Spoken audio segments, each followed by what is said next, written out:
berjalan dalam firman-Mu, hatiku siap.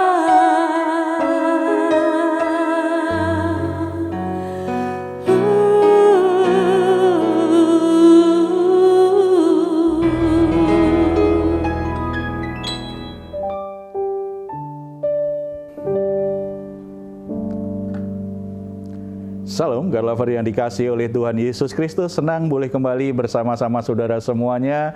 Apa kabarnya? Kiranya semua dalam keadaan sehat, diberkati Tuhan, dalam sukacita bersama-sama dengan keluarga di rumah saat ini. Saudara-saudara yang dikasihi oleh Tuhan Yesus, setelah kita melewati semua aktivitas kita sepanjang hari ini, mungkin ada situasi tertentu yang membuat kita jadi tertekan, membuat kita menjadi bingung, membuat kita jadi cemas.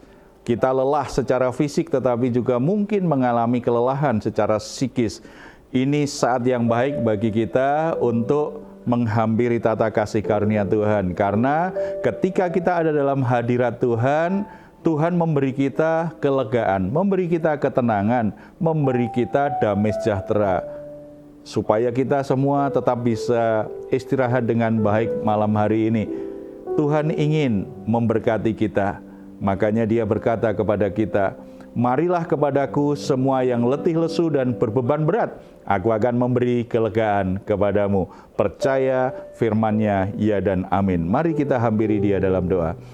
Bapa di surga, terima kasih karena anugerah-Mu sempurna bagi kami. Saat ini kami datang kepadamu, kami persembahkan korban syukur kami lewat pujian penyembahan kami. Hati kami buka terhadap suara-Mu. Mari Bapa, Engkau nyatakan kebenaran firman-Mu.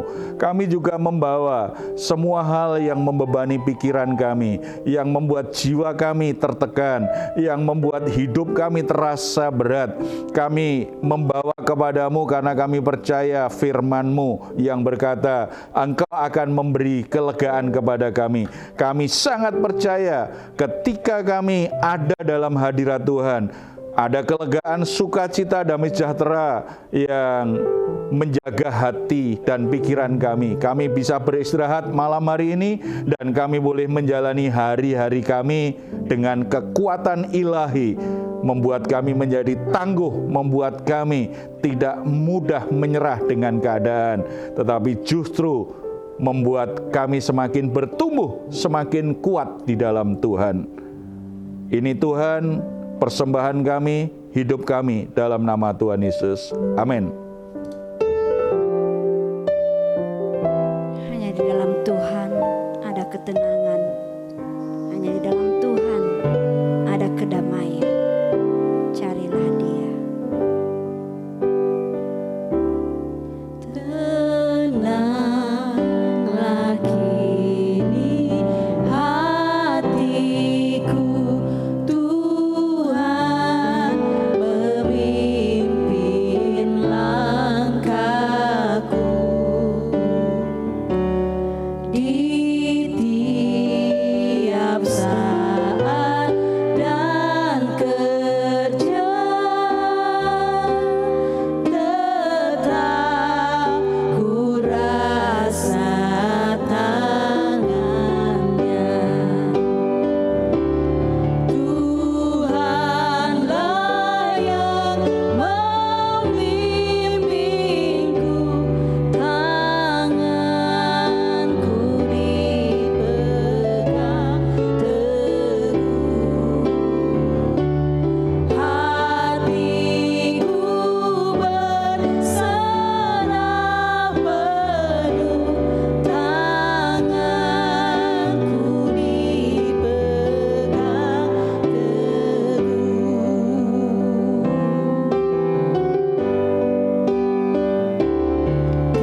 Puji Tuhan, saudara-saudara dalam Tuhan akan ada ketenangan.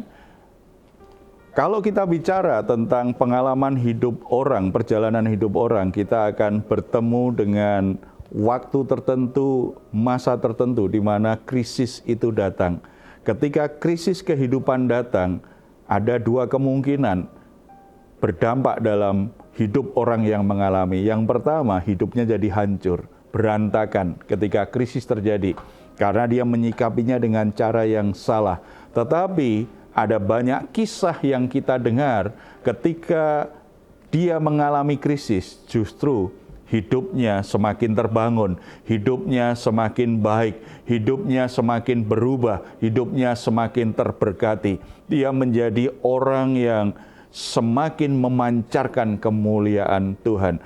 Berarti bukan krisisnya yang paling penting, tetapi bagaimana menyikapi krisis itu lebih penting, karena itu menentukan apa yang akan terjadi ketika krisis itu datang.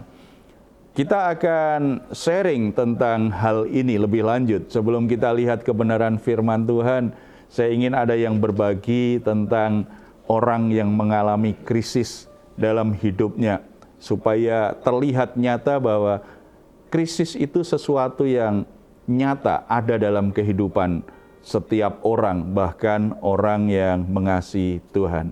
Silakan, siapa yang mau berbagi? Ya, saya ya Pak. Ya, silakan. Ya, saya pernah bertemu dengan satu keluarga yang waktu masa pandemi mereka mengalami krisis keuangan, krisis ekonomi. Yang satu kepala rumah tangga harus keluar dari pekerjaannya karena perusahaannya memang bangkrut gitu ya. Nah, istrinya demikian juga harus keluar dari tempat perusahaan dia bekerja karena sama-sama bangkrut. Nah, ini sebenarnya suami istri ini tulang punggung keluarga. Mereka juga harus membiayai keluarga yang lain, ada orang tuanya, ada ibunya, dan juga ponakan-ponakannya. Mereka yang biayai untuk pendidikannya, untuk sekolahnya, bahkan untuk keseharian. Dan apa yang terjadi ketika mereka mengalami krisis ini, tidak ada pencarian, tidak ada mata pencaharian. Dan apa yang terjadi, suami istri ini mendekat kepada Tuhan. Mereka mencari wajah Tuhan, ikut di dalam mesbah doa, ikut di dalam kegiatan-kegiatan gereja. Mereka tidak kecewa dan tidak tawar hati gitu ya. Justru mereka semakin mendekat kepada Tuhan, dan hubungan keduanya juga jadi lebih dekat lagi, lebih pulih, karena waktu mereka kerja sama-sama sibuk, tidak punya waktu untuk berdua gitu ya Pak. Nah, setelah kejadian ini mereka mencari wajah Tuhan dengan sungguh-sungguh, dan apa yang terjadi di bulan-bulan nggak lama setelah mereka sama-sama di PHK, Tuhan kasih satu kesempatan, satu kepercayaan kepada istrinya untuk pekerjaan yang tadinya itu tidak sesuai sebenarnya dengan background dari istrinya ini. Tetapi karena Tuhan kasih kepercayaan, istrinya ini akhirnya mengambil ya pekerjaan itu, dan suaminya yang nggak ada kerja akhirnya ikut ke istrinya. Dan walaupun di luar kota gitu ya, tapi puji Tuhan sekarang Tuhan memulihkan keadaan ekonominya dan mereka diberkati oleh Tuhan. Tidak hanya keluarganya, terutama hubungannya semakin pulih, tetapi secara ekonomi juga pulih, bahkan semakin diberkati Tuhan ya, betul, puji Pak. Tuhan. Saudara-saudara, kisah seperti ini banyak kita temui, bahkan mungkin jadi pengalaman kita sendiri ya, bagaimana krisis itu justru membawa kebaikan. Walaupun ketika mengalaminya itu sangat berat, sangat menyakitkan, tetapi ketika kita menyikapi dengan benar, kita melihat kebaikan-kebaikan Tuhan itu terjadi lewat krisis yang terjadi. Dan itu kita juga bisa pelajari di Alkitab, ada banyak kisah yang seperti itu. Nah, saat ini kita akan belajar dari keluarga Yakub, bagaimana keluarga Yakub itu akhirnya mengalami banyak kebaikan yang dari Tuhan justru ketika terjadi krisis dalam hidupnya. Nah Pak, penasaran juga nih Pak, kebaikan seperti apa yang membawa kebaikan untuk keluarganya Yakub ini, Pak. Iya, bagaimana mungkin ya krisis kok justru membuat Iya. keluarganya jadi lebih baik Iya, ya. betul. Karena kita tahu ya sebelumnya keluarga Yakub ini keluarga yang nggak harmonis ya. Bagaimana mungkin seorang ayah akhirnya hanya mengasihi satu anak yaitu Yusuf, kemudian menimbulkan kecemburuan di hati kakak-kakaknya. Akhirnya mereka berusaha membunuh Yusuf walaupun nggak jadi, kemudian menjual Yusuf jadi budak di Mesir sehingga Yakub kehilangan anak yang dikasihnya, dia hancur hati luar biasa. Itu kan bukan sesuatu gambaran keluarga yang ideal. Ketika mereka berkelimpahan, ketika mereka kecukupan dalam segala sesuatu waktu itu. Tetapi ketika terjadi sebuah krisis, ternyata keluarganya alami pemulihan. Kebaikan itu banyak terjadi dalam keluarga itu. Tuhan menata supaya keluarga ini yang ada adalah kebaikan demi kebaikan. Walaupun tidak langsung teratasi masalah ekonominya gitu langsung tidak cepat, tetapi ada hal yang Tuhan kerjakan, keluarga Yakub menjadi keluarga yang baik setelah itu. Mari kita lihat dari Kejadian pasal 43 ayat 1 sampai 34. Dari situ kita akan mendapatkan gambaran yang jelas bahwa keluarga Yakub itu justru mengalami banyak kebaikan, menjadi keluarga yang baik justru setelah mengalami krisis pangan yang terjadi. Kita baca dulu ayat yang pasal 43 ayat 1 dan 2 ya. Tetapi hebat sekali kelaparan di negeri itu, dan setelah gandum yang dibawa mereka dari Mesir habis dimakan, berkatalah ayah mereka, "Pergilah pula membeli sedikit bahan makanan untuk kita." Kita lihat kalau di sini terlihat sekali bahwa Yakub itu mulai berperan sebagai ayah yang mengambil tanggung jawabnya. Ketika krisis pangan masih belum selesai, mereka sempat teratasi karena mereka pernah mengutus, dia pernah mengutus anak-anaknya untuk membeli gandum di Mesir. Kemudian kehabisan lagi, ada krisis lagi, makanya akhirnya suruh lagi. Ini menunjukkan apa? Yakub mulai berfungsi sebagai ayah yang melindungi, yang memberi rasa aman kepada semua anggota keluarganya. Tidak hanya fokus pada satu anak kesayangannya. Ini sebuah kebaikan. Kenapa banyak keluarga berantakan? Kenapa banyak keluarga tidak diberkati Tuhan? Karena seorang kepala keluarga, seorang ayah tidak berfungsi dengan baik. Tidak bisa melindungi anak-anaknya dengan baik. Sehingga yang terjadi, anak-anaknya menjadi marah. Anak-anaknya menjadi terluka. Rumah tangganya berantakan karena seorang kepala keluarga yang tidak mengambil tanggung jawabnya untuk memimpin dan melindungi keluarganya. Di sini jelas bahwa Yakub ambil tanggung jawabnya. Aku kepala keluarga, aku bertanggung jawab terhadap kalian semua. Stok makanan kita habis, kalian segera membeli lagi karena di Mesir masih ada gandum. Jadi ada inisiatif yang ditunjukkan.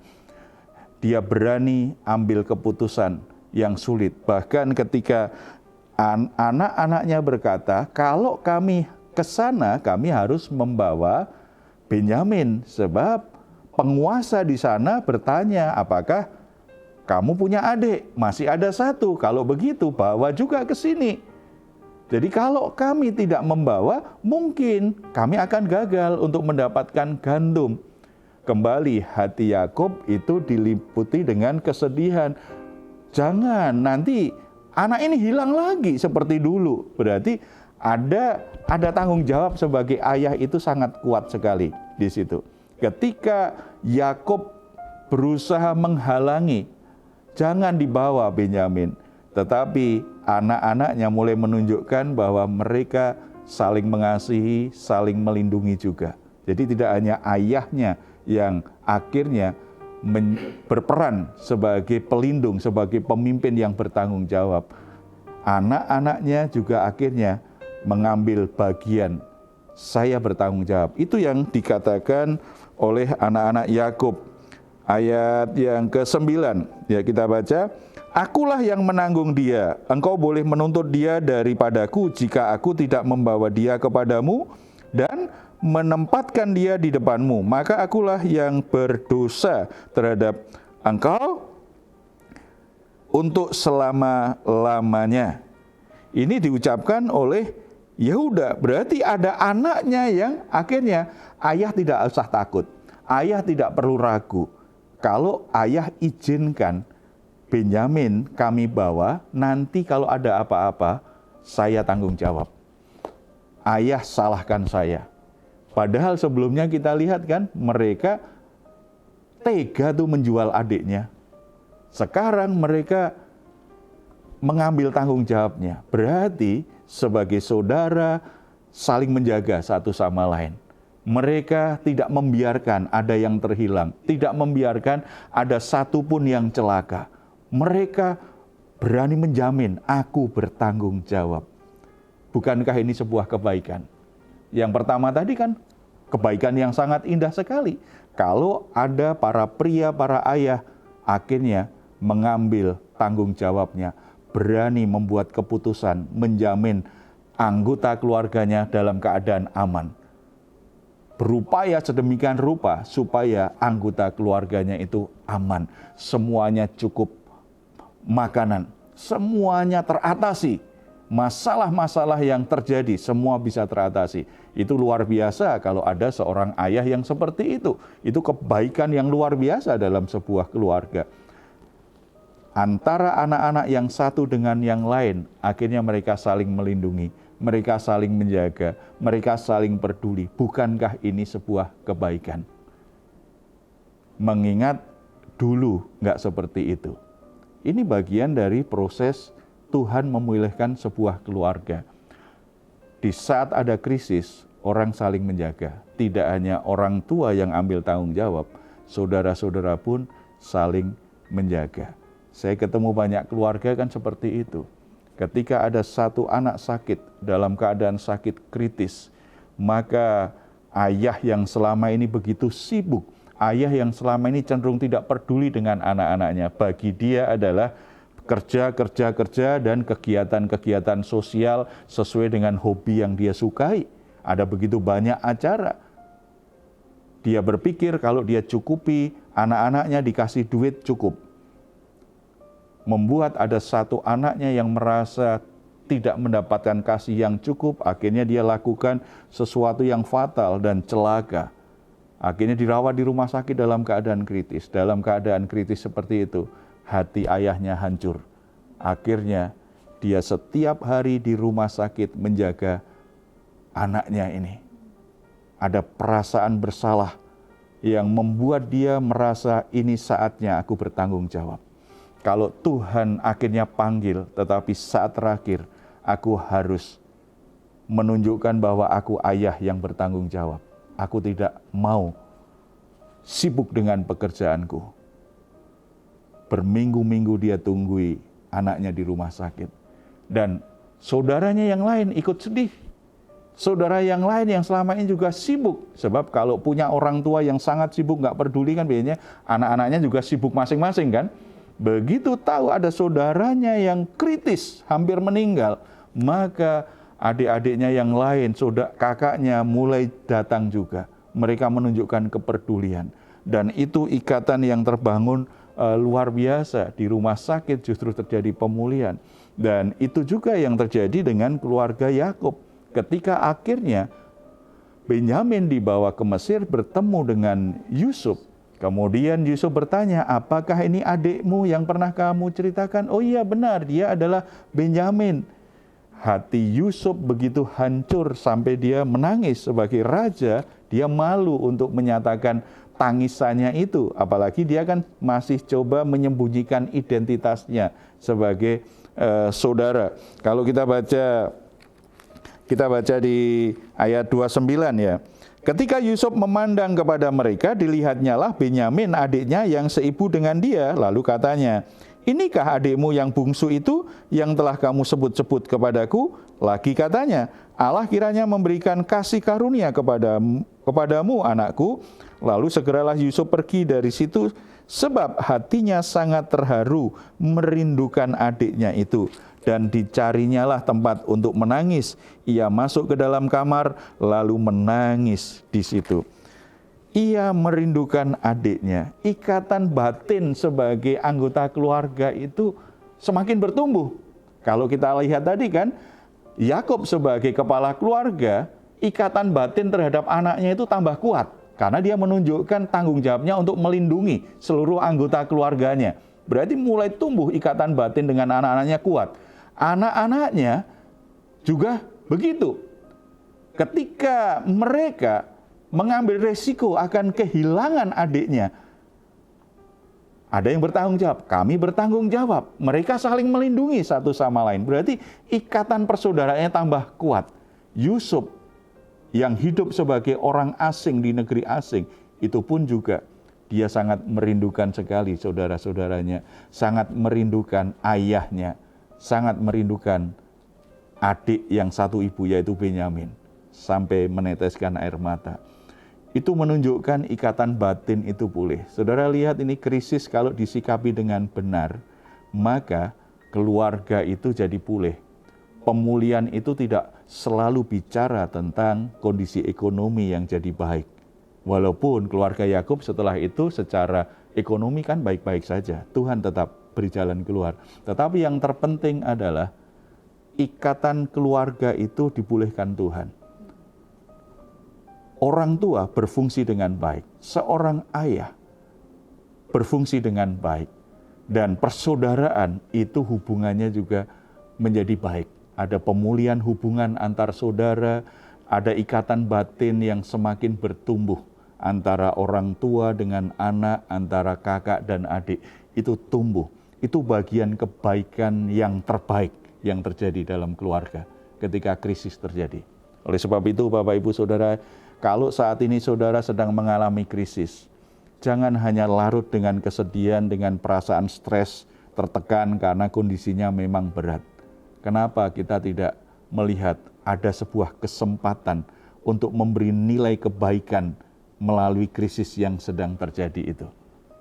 Sebagai orang tua, apakah sudah memberikan rasa nyaman, rasa aman bagi anak-anakmu? Sebagai kakak adik, apakah selama ini menunjukkan kepedulian, menunjukkan ada kerelaan untuk saling berbagi, saling menolong, saling melindungi satu sama lain? Bagaimana ikatan persaudaraanmu? Bagaimana ikatan keluarga yang terbentuk antara suami istri, antara orang tua dan anak? Ketika itu akhirnya justru terbentuk, walaupun krisis sedang terjadi, itu kebaikan yang sedang Tuhan kerjakan. Kalau itu mulai terjadi, kesulitanmu, krisismu akan teratasi. Tuhan bisa kerjakan dalam waktu yang cepat, tetapi Tuhan juga kadangkala izinkan berproses. Tetapi yang jelas, krisismu akan teratasi seiring kebaikan dalam rumah tanggamu itu terjadi. Kita bersatu dalam doa. Bapa di surga, kami ucap syukur karena tidak ada krisis yang sebenarnya Tuhan biarkan menghancurkan hidup kami. Tidak ada krisis yang Tuhan izinkan melebihi kekuatan kami. Tuhan senantiasa mengontrol setiap peristiwa yang terjadi, termasuk krisis yang terjadi dalam hidup kami. Tuhan mengajar kami saat ini agar kami tidak fokus pada ketidaknyamanan, perasaan tertekan yang ada ketika kami menjalani krisis tersebut. Tetapi kami bisa melihat sebuah kesempatan di mana Tuhan akan mengerjakan kebaikan-kebaikan dalam rumah tangga kami. Hamba-Mu berdoa untuk saudara-saudara yang saat ini sedang mengalami krisis dalam hidup mereka. Krisis ekonomi yang berat, karena usaha mereka bangkrut, karena mereka kena PHK, karena usaha mereka macet, karena mereka ditipu orang, karena mereka mengalami bencana, mengalami situasi yang menyakitkan karena ada orang yang mencuri atau merampoknya. Situasinya menjadi sangat berat. Mereka menjadi kesulitan secara ekonomi. Mereka mengalami krisis pangan seperti keluarga Yakub. Tetapi Bapa, kiranya hati mereka menjadi terhibur dengan kebenaran firman Tuhan saat ini. Tumbuh kembali pengharapan mereka. Dan biarlah hati mereka tidak fokus kepada krisis yang terjadi. Tetapi mereka bisa menemukan kebaikan-kebaikan Allah di tengah-tengah krisis yang sedang mereka alami. Berkati para orang tua, terutama kepala keluarga, agar mereka mulai mengambil tanggung jawabnya lebih sungguh-sungguh lagi. Kalau selama ini tidak punya banyak waktu untuk anak-anaknya, lewat krisis ini sehingga membatasi gerak mereka untuk melakukan aktivitas, mereka akhirnya memberi perhatian yang cukup untuk anak-anaknya. Berikan kreativitas, berikan ide, berikan hikmat kepada para kepala keluarga, agar mereka bisa menemukan jalan keluar yang terbaik yang akan diberkati oleh Tuhan.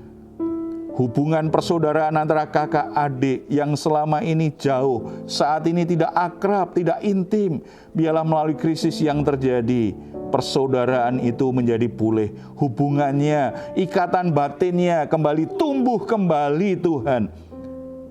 Kami sangat percaya kalau dalam rumah tangga, orang tua dan anak-anak, kakak adik, suami istri hidup dengan rukun, maka Tuhan akan memerintahkan berkat-berkat-Mu turun atas rumah tangga itu. Mereka tidak hanya bisa keluar dari krisis ekonomi yang terjadi, tetapi hubungan mereka pulih. Rumah tangga mereka boleh memancarkan terang Kristus yang membawa kemuliaan, menjadi saksi, menjadi berkat bagi orang lain.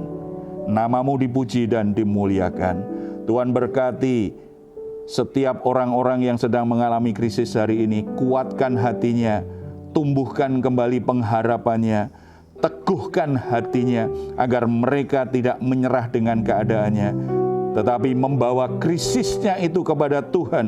Mereka datang ke tata kasih karunia Allah untuk mendapatkan pertolongan pada waktunya. Biarlah Tuhan yang menolong dan memberkati mereka semua. Dalam nama Tuhan Yesus kami berdoa. Amin. Puji Tuhan. Saudara-saudara, krisis apapun tetap percaya Tuhan tidak pernah meninggalkanmu dan Tuhan ingin melakukan hal-hal baik lewat krisis itu. Sehingga hidupmu akhirnya bisa melewati krisis dan naik menjadi lebih mulia, lebih tinggi dari sebelumnya. Kalau saudara saat ini sedang mengalami berbagai pergumulan, kesulitan dalam hidupmu, saudara merasa sendirian, merasa tertekan, atau sedang terbaring sakit, saudara membutuhkan dukungan doa, silahkan menuliskan pokok-pokok doa saudara ke nomor telepon yang tertera di layar saudara. Tim doa kami akan mendukung saudara dalam doa. Tetap percaya ada kuasa Tuhan yang tidak terbatas sanggup untuk menolong hidupmu. Kalau saudara ingin memberikan komentar, silahkan menuliskannya di ruang komentar yang ada di channel Diaspora TV. Kami tunggu. Mazmur 4 ayat 8-9. Engkau telah memberikan sukacita kepadaku lebih banyak daripada mereka ketika mereka kelimpahan gandum dan anggur. Dengan tentram aku mau membaringkan diri lalu segera tidur. Sebab hanya Engkaulah ya Tuhan yang membiarkan aku diam dengan aman. Puji Tuhan. Selamat malam, selamat beristirahat. Tuhan Yesus memberkati kita semuanya. Salam.